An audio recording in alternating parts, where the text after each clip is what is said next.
इथंच भेटते ना स्वस्त मस्त दलालीत. इथचाच घेऊ भाजीपाला, चांगला विकू मस्त पैकी. कसे 2-4 पैसे येते. काही डांग आहे का बे त्याच्यात बे भाजीपाल्यात? 2 पैसे नाही भेटत ना काही त्याच्यात. म्हणते बाया बिया आल्या तर 10 रुपयाचे पालक 2 रुपयाले 5 रुपयाले मागते राजा. याच्यात काही कस नाही एवढा. आपण पकानी असा सोच थोडसा काच्यात कचायचं सोचू 10-15 मिनिटं, मग विचार करू. असं विचार केल्याशिवाय कोणती गोष्ट करा नाही म्हणजे ना माहीत पडते. आता आपण कधी बळबळच काम करतो ना, म्हणून काही आपला ताल जमला नाही एवढ्यात. आता माहीत पडते, सोचू थोडासा विचार करू मग पाहू. मामा एक गोष्ट आली हो. म्हटलं आपण असं आहे काजू बदाम किसमिस विकताय. मॅडा घे फोत्रा या गोष्ट नको करू ना तू. आम्हा मिळले का 200 रुपये रोजानं कामाला जाते बाया. आणि 200 रुपये एका काजू घालून काय एक भला गेला रे तू. तू असा सोच ना थोडासा, म्हणजे असं कमी पैशाला पडलं पाहिजे आपल्याला, जास्त पैसे निघाले पाहिजे असं सोच काही. मग एक आहे हो माझ्या दिमागात. आपण फळं विकता. फळे घेता काय बे कोणी? ते फळे सायकलवर 2-4 पाणले फळे चालला विकायला, काही प्रॉफिट आहे का त्याच्यातून? पुरा लॉस आहे म्हटलं. मग तुम्ही ऐकतच नाही बरोबर. फळे नाही म्हटलं ना, फळं केळं बिळं पेरू जांब हे हवले का. फळं कसं विकायला पडत ते, पण त्याच्यावर एवढा प्रॉफिट नाही मग. काय मामा तुम्ही याच्यावर प्रॉफिट नाही त्याच्यावर प्रॉफिट नाही करून राहिले. असं करू आपण, आता रांगोळीवाले पाहिजे तुम्ही. रांगोळीवाले ते कसे आपण रांगोळी देते, आपण डबक्या देतो ते रांगोळी देते. आपण तशा प्रकारे करू.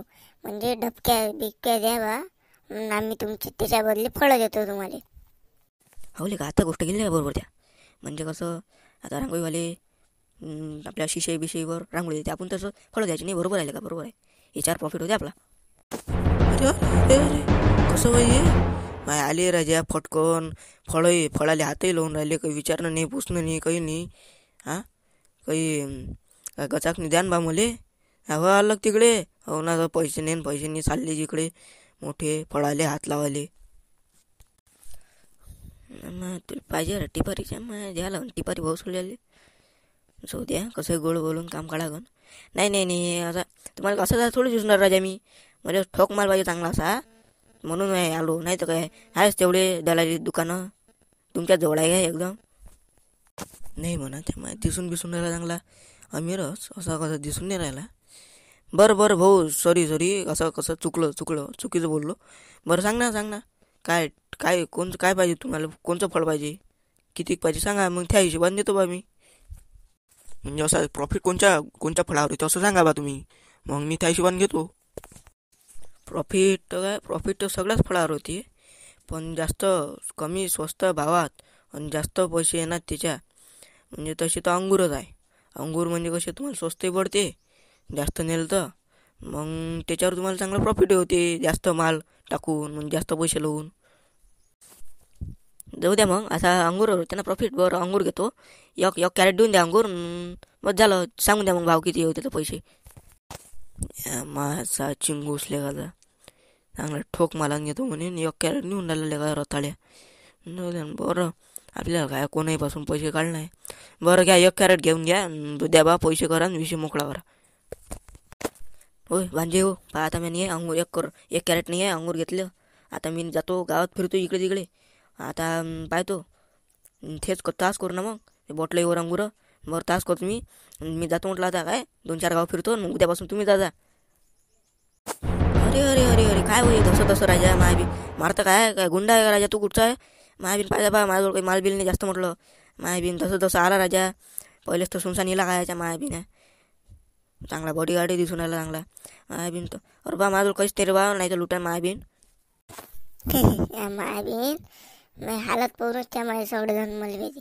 अरे बा नाही मी बकऱ्या धरायला आलो, तर मग कसं असा उन्हाच्यानं जीव माहिती म्हणून होय. मी फळं आले तुम्ही माझ्याजवळ तसे खिशात पैसे होते 10-20 रुपये म्हणून होय मी आलो. किती अंगूर किती आहे? किती रुपये किलो आहे मग? काय राजा 10-20 रुपयाचे अंगूर नाही एवढा घेऊन दिलेला का? बरं जाऊ दे म्हटलं. आपलं अंगूर म्हणजे तसंच मी असं तुम्ही बॉटला द्या मी अंगूर देतो असंच काय आहे आपला कार्यक्रम. पण तू म्हणतोस त्याजवळ बॉटला भेटला काही असं नाही असं प्लॅस्टिक बिस्टिक या. तर मग मी आता देऊन दे मग 10-20 रुपये मी देऊन देतो तुले. तुम्ही अजबच धंदा घालला बा. कोणी टपरावर अंगूर विकते, कोणी कायच्यावर काही विकते. बस सांगते नाही बा लोकांचं ह्यावेळेला ह्या काळात. बस तर मित्रांनो, आज इथपर्यंत हा एपिसोड. कारण जास्त लांब वाढवायचा नाही आम्हाला, कारण तुम्ही बोर होऊ शकता म्हणून. आणि नवीन जर असाल चॅनलवर तर सबस्क्राईब करा आणि लाईक करा व्हिडिओ आवडला असेल तर. आणि 4-5 लोकांना शेअर करा, कारण ते पण लोक हे हास्य व्हिडिओ बघून चांगले मन त्यांचं शांत होईल म्हणून. बस एवढंच आहे. जय हिंद जय भारत. भेटू दुसऱ्या भागामध्ये. जय हिंद जय भारत.